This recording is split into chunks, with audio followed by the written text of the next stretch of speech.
بڑے ہو تو بڑے بنو. ہمارے نبی آپ سسر بھی ہیں نا, آپ نے 4 بیٹیوں کی شادیاں, 2 تو ایک ہی کو دے دی, عثمان رقیہ اور ام کلثوم رضی اللہ تعالیٰ عنہما, حضرت عثمان کے نکاح میں, ابو العاص رضی اللہ تعالیٰ عنہ کو زینب, اور سب سے پیاری محبوب بیٹی حضرت علی رضی اللہ تعالیٰ عنہ. باقی 3 نکاح بڑے سادہ کیے. حضرت فاطمہ کا نکاح بڑے دھوم دھام سے کیا. ان کا رشتہ لے کر صدیق آئے, یا رسول اللہ میں خواہش مند ہوں, آپ چپ رہے. پھر حضرت عمر بعد میں گئے, یا رسول اللہ میں خواہش مند ہوں, آپ چپ رہے. تو عبد الرحمن بن عوف رضی اللہ تعالیٰ نے حضرت علی سے کہا, علی تو جا, تجھے دے دیں گے. وہ کہنے لگے میں تو بہت غریب ہوں, مجھے کہاں دیں گے. حضرت علی کا ذاتی گھر بھی نہیں تھا, کسی سے ایک کوٹھا مانگ کے اس میں رہ رہے تھے مدینہ میں. کہا نہیں تو جا جا. تو یہ مسجد میں پہنچے, اللہ کے نبی کو دیکھا تو ایسا روب طاری ہوا کہ بولے ہی کچھ نہیں. اللہ کے نبی کو تو پتہ ہے کہ کیا ہے اور کس لیے ہے. تو آپ نے کہا علی کیسے آئے؟ چپ. کہا لگتا ہے فاطمہ کے رشتے کے لیے آئے ہو. جی ہاں. تو آپ نے کہا انشاءاللہ, اتنا کہا انشاءاللہ, اور چپ ہو گئے. تو حضرت علی چپ کر کے اٹھ کے باہر آ گئے. صحابہ باہر کھڑے ہوئے تھے. تو کہنے لگے یار دیکھا نا, میں تمہیں پہلے ہی کہتا تھا مجھے نہ بھیجو, انکار ہو گیا, بولے ہی کچھ نہیں. تو حضرت عبد الرحمن بن عوف کہنے لگے جنہوں نے بھیجا تھا, وہ کچھ تو کہا ہوگا, کہ بس انشاءاللہ کہا. کہا تو اللہ کے بندے ہاں ہو گئی, نبی کی انشاءاللہ ہاں ہوتی ہے, یہ ہاں کیوں نہیں کی؟ سبحان اللہ, یہ ہاں کیوں نہیں کی؟ گھر گئے, فاطمہ علی کا رشتہ آیا ہے کر دوں, اس لیے ہاں نہیں کی. ہم تو بیٹیوں سے پوچھتے ہی نہیں, عیب سمجھتے ہیں بیٹیوں سے پوچھنا. یہ میں گاں نو بن چھڑیا قلعے نال, ایویں اسی دیاں نو بن چھڑنے قلعے نال.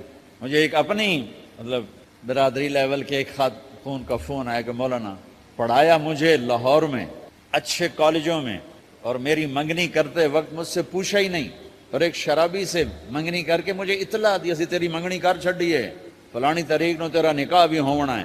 مجھے آج تک گلہ ہے, پوچھ لیتے. اگر نہیں پوچھا تھا چلو میں نہ ساڑھے پنجاب کوئی نہیں پوچھ دے, گاں موج دی طرح ٹور چھڑ دین, تو چلو اتنا تو ویکھ لیندے بھی کم از کم شراب تا نہ پیندا ہویا. ایک شرابی نال میرا نکاح کر چھڑ, ساری زندگی اڈیاں رگڑ رگڑ میری گزر گئی. علی جیسا رشتہ آیا ہو تو اوپر سے حکم بھی آ چکا ہو کہ علی کو ہی دینا ہے, تو پھر آپ فاطمہ سے پوچھیں فاطمہ تیرا رشتہ آیا ہے علی کا, کر دوں؟ حضرت فاطمہ نے ہاں کی تو پھر مسجد تشریف لائے. یہ آپ کو معاشرت سکھائی جا رہی کہ بیٹیوں سے بھی پوچھو, زندگی انہوں نے گزارنی ہے, تم نے تو نہیں گزارنی. بس میری غیرت دا سوال ہے, میں اتنا ہی کرنا, نہیں تو بیٹھی رہے. میری اپنی فیملی میں اتنی عورتیں بوڑھی ہو کے قبروں میں چلی گئیں, بس اتنا ہی کرنا, نہیں کرنا تو بیٹھی رہے. وہ بیٹھی رہ گئیں. یہ ظلم و ستم ہے جو تمہاری عدالت میں بھی نہیں آتا, کوئی کیس بھی نہیں ہوتا, لیکن اللہ کی عدالت میں کیس درج ہو چکا ہے کہ میرے نبی نے علی جیسے داماد کے لیے بھی پہلے پوچھا, حالانکہ اوپر سے اشارہ ہو چکا ہے. ابھی بتاتا ہوں میں. فاطمہ بیٹی علی کا رشتہ ہے, کر دوں؟ انہوں نے کہا کر دیں. پھر کہا بلاؤ. پھر علی آئے, کہا علی جمع کرو لوگوں کو. مسجد ساری بھر گئی. تو آپ ممبر پر تشریف فرما ہوئے. حضرت علی کو ایسے سامنے بٹھایا, کہا لوگوں مجھے جبریل اللہ کی طرف سے پیغام دینے آئے ہیں کہ میں اپنی بیٹی فاطمہ کا نکاح علی کے ساتھ کر دوں. آسمان سے وحی بھی آئی ہو اور پھر بھی پوچھا جائے, یہ میرے نبی کی معاشرت ہے. ہم تو پوچھنا عیب سمجھتے ہیں, اور اسے ذلت سمجھتے ہیں. پھر آپ نے اتنا بڑا اہتمام کیا. مسجد نبوی پرانی جو آپ کے زمانے کی تھی, بہت بڑا ہال تھا, اس کا بھرا ہوا تھا.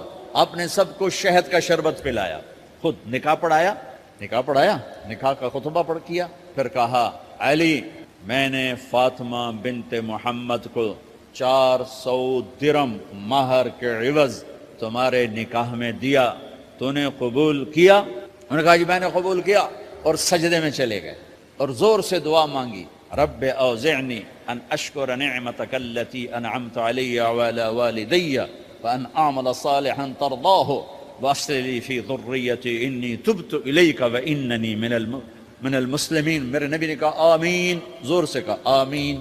نکاح ہو گیا. رخصتی ہوئی 6 مہینے بعد, 1 مہینے بعد, 1 سال بعد.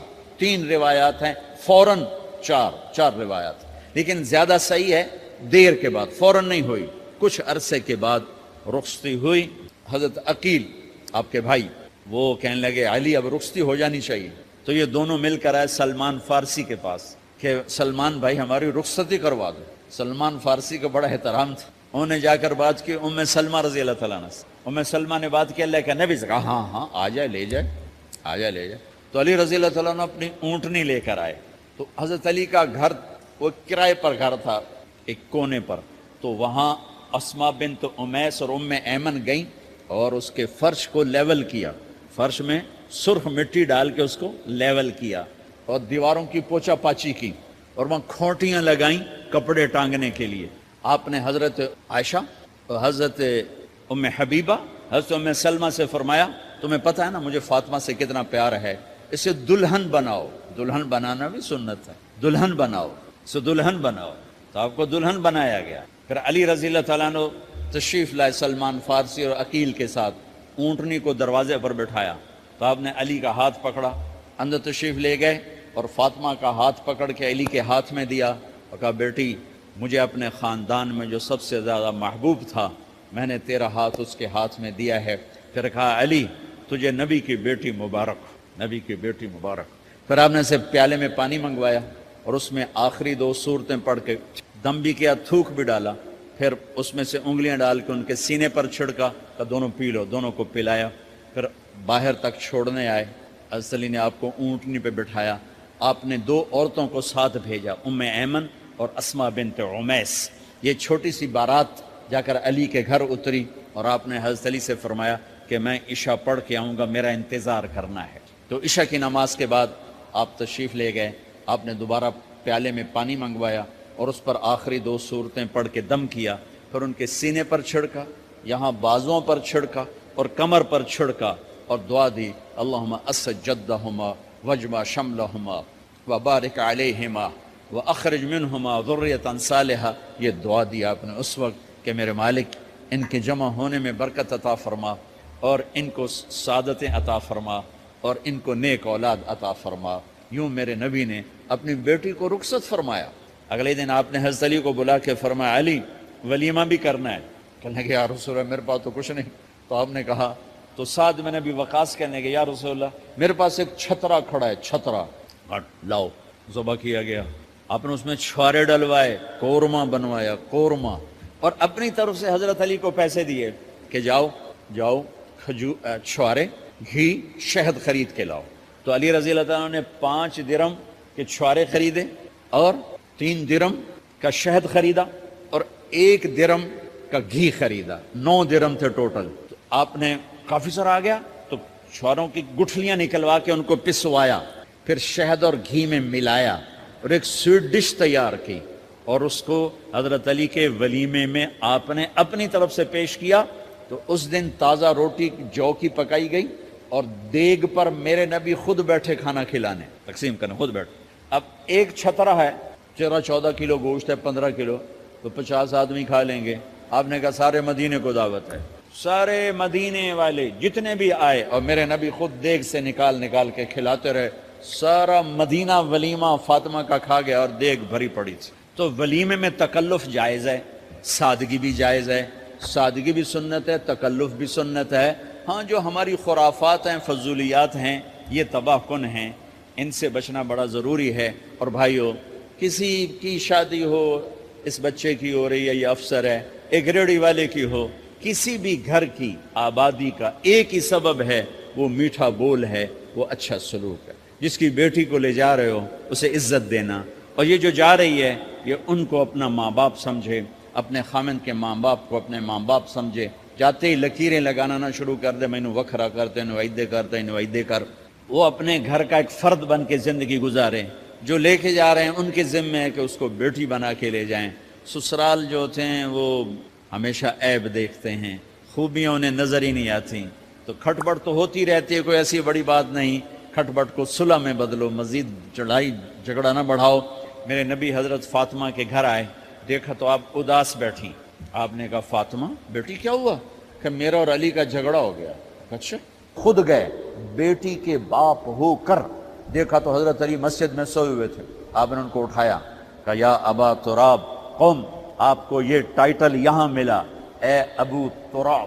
فرمایا کرتے تھے کل کائنات ملتی تو اتنی خوشی نہ ہوتی جتنا اس ٹائٹل کی خوشی ہے۔ ابو تراب کہنے کا کیا مطلب تھا؟ کہ اظہار محبت کے لیے ایسے ٹائٹل دیے جاتے تھے. تو ابو تراب کہہ کر یہ میسج دیا کہ میاں بیوی کی لڑائی ہوتی رہتی ہے، میں تجھ سے ویسے ہی محبت کرتا ہوں جیسے پہلے کرتا تھا. یہ میسج دیا اس نے. اب حضرت علی کو لائے اٹھا کر اور گھر میں تشریف لائے. نہ علی کی سنی نہ فاطمہ کی سنی. ہاں بھائی علی کی مسئلہ ہے، ہمیں فاطمہ کیا مسئلہ ہے. یہ مسئلے سن سن کے بھی زیادہ لڑائی ہو جاتی. صلح کرامن علی بھی آپ ہو دو چار لتر مار کے آ جاندے. تو میرے نبی نے کیا کیا، سبحان اللہ، زمین پر لیٹ گئے. ادھر علی کو لٹایا، ادھر فاطمہ کو لٹایا. علی کا ہاتھ اپنی ناف پہ رکھا، فاطمہ کا ہاتھ ان کے ہاتھ پہ رکھا، اور بیٹی کے ہاتھ پر اپنا ہاتھ رکھا. پھر فرمایا کہو ہماری صلح ہو گئی. علی کہو، فاطمہ کہو. دونوں نے کہا ہماری صلح ہو گئی. آپ اٹھے، خوش خوش باہر آئے، چہرہ ایسے گلاب کے پھول کی طرح. صحابہ نے عرض کی یا رسول اللہ آج آپ بڑے خوش نظر آ رہے ہیں. فرمایا علی و فاطمہ کی صلح کرا کے آ رہا ہو. تو کھٹ بٹ ہو جانا تو کوئی بڑی بات نہیں ہے، مطلب یہ وہ گھر ہے، میں اس گھر کی کیا تعریف کر سکتا ہوں. تو میں آگے کا ایک قول سنا دیتا ہوں ابن عباس کا کہ جنت میں نور کی چمک اٹھے گی. ساری جنتی کہیں گے یہ نور کیسا نور ہے بھائی جو ساری جنت کے نور پر چھا گیا. تو فرشتے بتائیں گے کہ او جنت الفردوس میں علی و فاطمہ بیٹھے ہیں، کسی بات پہ ہنسے ہیں، ان کے دانتوں سے جو نور نکلا ہے اس نے جنت کو روشن کر دیا. لیکن کھٹ پٹ یہاں بھی ہو گئی. ان سے بڑا گھر میرے نبی کا ہے، وہاں بھی کھٹ پٹ. ایک دفعہ آپ نے حضرت عائشہ سے کہا مجھے پتہ لگ جاتا ہے جب تو مجھ پہ ناراض ہوتی ہے، مجھے پتہ چل جاتا ہے. انہوں نے عرض کی یا رسول اللہ آپ کو کیسے پتہ چلتا ہے؟ کہ جب تو مجھ پہ ناراض ہوتی ہے نا تو قسم اٹھاتے ہوئے کہتی ہے ابراہیم کے رب کی قسم، اور جب مجھ پہ راضی ہوتی ہے تو پھر تو قسم اٹھاتے ہوئے کہتی ہے محمد کے رب کی قسم. کہ ایسے مجھے پتہ چل جاتا ہے جب تو کہتے ہیں نا ابراہیم کے رب کی قسم تو مجھے پتہ چل جاتا ہے کوئی کھٹ بٹ ہو گئی ہے. تو نبی کے گھر میں بھی ہو جاتی ہے. یہ مسئلہ تو ختم ہوگا. جنت میں ہمارے ذمہ ہے کہ ان چیزوں کو کم کریں. یہ ایک میرے نبی کی معاشرت ہے میرے بھائیو، اسے سیکھو، اسے سمجھو، اسے پڑھو. تو بھائیو میرا نبی ایک زندگی دے کر گیا ہے. یہ چونکہ شادی کا موقع ہے اس کو میں نے تفصیل سے بیان کیا ہے، اس کی تفصیل بیان ہی نہیں کی جاتی. یہ اتنی ضروری ہے جتنی نماز ضروری ہے. نماز تو 5 وقت پڑھیں گے، زندگی 24 گھنٹے روپ بدل رہی ہے. ہر روپ میں میرا نبی کیا چاہتا ہے اس کو سیکھو، اس کو سمجھو. کرو گے اللہ آپ کو چمکائے گا، بنائے گا. اپنی کمائیوں میں حلال لاؤ، حرام سے بچو. جج بھی بیٹھے ہیں، وکیل بھی بیٹھے ہیں، کسی ظالم کے وکیل نہ بنو. وَلَا تَقُلْ لِلْخَائِنِينَ خَصِيمًا. آپ کو ایک آیت میں جوڈیشری، جج، مقننہ اور وکلاء کا پیغام اللہ کا سنا دیتا ہوں. اِنَّا أَنزَلْنَا إِلَيْكَ الْكِتَابَ بِالْحَقِّ لِتَحْكُمَ بَيْنَ النَّاسِ بِمَا أَرَاكَ اللَّهُ وَلَا تَقُلْ لِلْخَائِنِينَ خَصِيمًا. مقننہ، قانون ساز. تو اِنَّا أَنزَلْنَا إِلَيْكَ الْكِتَابَ بِالْحَقِّ، قانون بنانے کا حق اللہ کو ہے. اللہ کے قانون کو اپناؤ. آگے جج حضرات، فَحْكُمْ لِتَحْكُمَ بَيْنَ النَّاسِ بِالْحَقِّ. ججوں کو حکم ہے کہ حق فیصلے کرنا، بک نہ جانا، دب نہ جانا، حق کے فیصلے کرنا. تیسرا وکلاء کو وَلَا تَقُلْ لِلْخَائِنِينَ خَصِيمًا. ظالم بددیانت کی وکالت کے لیے کھڑے نہ ہو جانا ورنہ مارے جاؤ گے، مارے جاؤ گے. وَلَا تَقُلْ لِلْخَائِنِينَ خَصِيمًا. ان کے لیے دلائل قائم نہ کرنا ورنہ ہلاک و برباد ہو جاؤ. تو بھائیو یہ نکاح کو ذرا میں نے تفصیل سے بیان کی ہے کہ یہ زندگی ہے جس کو سیکھنا ہے. حلال کماؤ، بچوں کو حلال دو، بیوی کو حلال دو. اللہ کی قسم حرام سے کبھی بہار نہیں آتی اور حلال پہ کبھی خزاں نہیں. حلال کھانا، حلال کھلانا تو تم شاد و آباد رہو گے. اللہ میں عمل کی توفیق بخشے.